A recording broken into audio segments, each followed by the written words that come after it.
I put up on my Instagram that cum pig photo from a sketch I did years ago. And I said, today is my birthday. I want to thank my parents for all their support. This is what you created. Enjoy it. And my aunt wrote a comment, and the comment was, and my cousin sent me the comment. The comment was, the saddest part is that you have your grandfather's name and you don't care at all, and you care nothing about his legacy. Very, very nasty comment. I hate to bring family drama on the show. I hate that. My Aunt Kathleen, by the way, comes for me on Instagram, brings up my grandfather, and insults me on the day of my birth. Now, let's get something straight, you bum bitch. Didn't you fake a drug overdose? Didn't you fake a suicide attempt? I keenly remember you faking that you overdosed on drugs and you were taken to a hospital in an ambulance in front of your mother who had just dealt with Grandpa's death. What part of Grandpa's legacy were you honoring with that behavior? What part of it? Do you remember that? I remember you going to a hospital and then having the entire family go worried about you. Not me, but other people, because I know what you're up to, you clown bitch.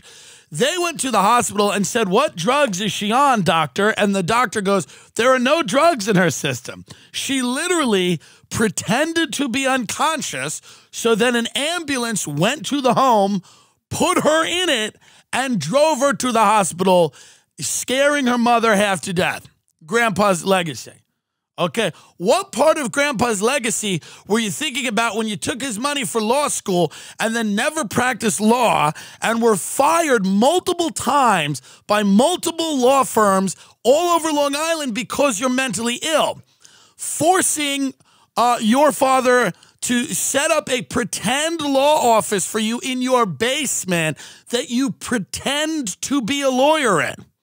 You added a phone line to the house to pretend to be an attorney. What part of the legacy is that?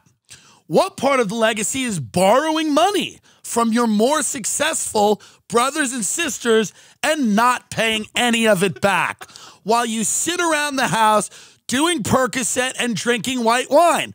What part of the legacy is that? Are you honoring his days as a carpenter? Is that what you're honoring by sitting around and getting junked up on the couch, pretending to OD? And by the way, the life you live, you don't even have to pretend, okay? You can't even do that right. So I'm just wondering why you would bring up my grandfather, who I have all the respect in the world for, a legendary character, patriarch of an amazing family, rose from poverty, did all these things. Why come on my Instagram and say anything negative and bring up a guy who every day with your life and your choices, where is his legacy in mind? Kathleen, and I know you watch this, okay, in between reading Q drops and letting Fox News broil your already Vicodin-addled brain, okay? It's the wrong day, Kathleen. I'm the wrong one. You know that. I blocked you on the family. I got a new phone to get to the family fucking group text because you kept texting people about all the dishes they have to do when they come to the family parties. Bitch, no one's coming anymore. No one cares. I don't want to be near you. You should be in a padded room. How my mother is in an asylum and you have somehow escaped it is beyond me, and it's beyond everybody. You are a disgrace. Drug addict, potentially closeted lesbian. You've never moved out of the house. Nobody respects you. You are a pedophile, probably. You are gross around kids. Nobody wants you fucking taking baths with their fucking kids. You're a fucking weirdo. They gotta watch you like fucking Epstein. Keep my name out of your mouth, okay, pedophile drug addict? I mean, what part of my grandfather's legacy do you honor by not working? This is a guy that worked every day of his life. So you don't work, you don't have a family, you steal money, you fake drug overdoses, you're a moral degenerate, you have no respect for people, you drive wedges in between people in the family, and you attack successful people in the family. My grandfather did none of those things. He was a devoutly religious, incredibly generous, brilliant, hard worker who raised an entire family. You are the exact opposite of all of those things. All of those things, okay? Every one of them. I blocked you. I got a new phone to get out of the group chat because I didn't want to deal with your constant terrorism or updating me like, hey, little Tom got his license. Who gives a fuck, dummy? Get a job. Get a fucking job. I have a job. Why don't you get a job? Stop worrying about who got their license. Nobody wants you near their family. You fucking freak.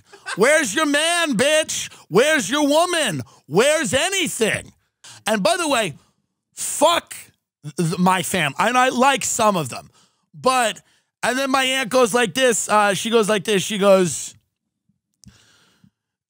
oh, well, you know, if I bump, she's told this to somebody else. She goes, if I bumped into him, I'd really give him a piece of my mind. How are you going to bump into me, bitch? I don't live in your kitchen, okay? You've never left. You've never left home. I'm in Malibu, ho. How am I going to bump into you, okay? Buying Tampax at the local CVS for your barren, childless vagina? How would we ever bump heads together? Keep my name out of your mouth, scumbag. Some people in the family be like, you're being too hard on her. Fuck you too. Hey, fuck you too. You think I give a fuck about any of you? Fuck you, bitch. I have a family, okay? It's Joe Rogan and Candace Owens, my mother and father. I would be worried that you'd sue me, but you don't know how to practice law. You're not a real lawyer, are you? Because you work from a basement.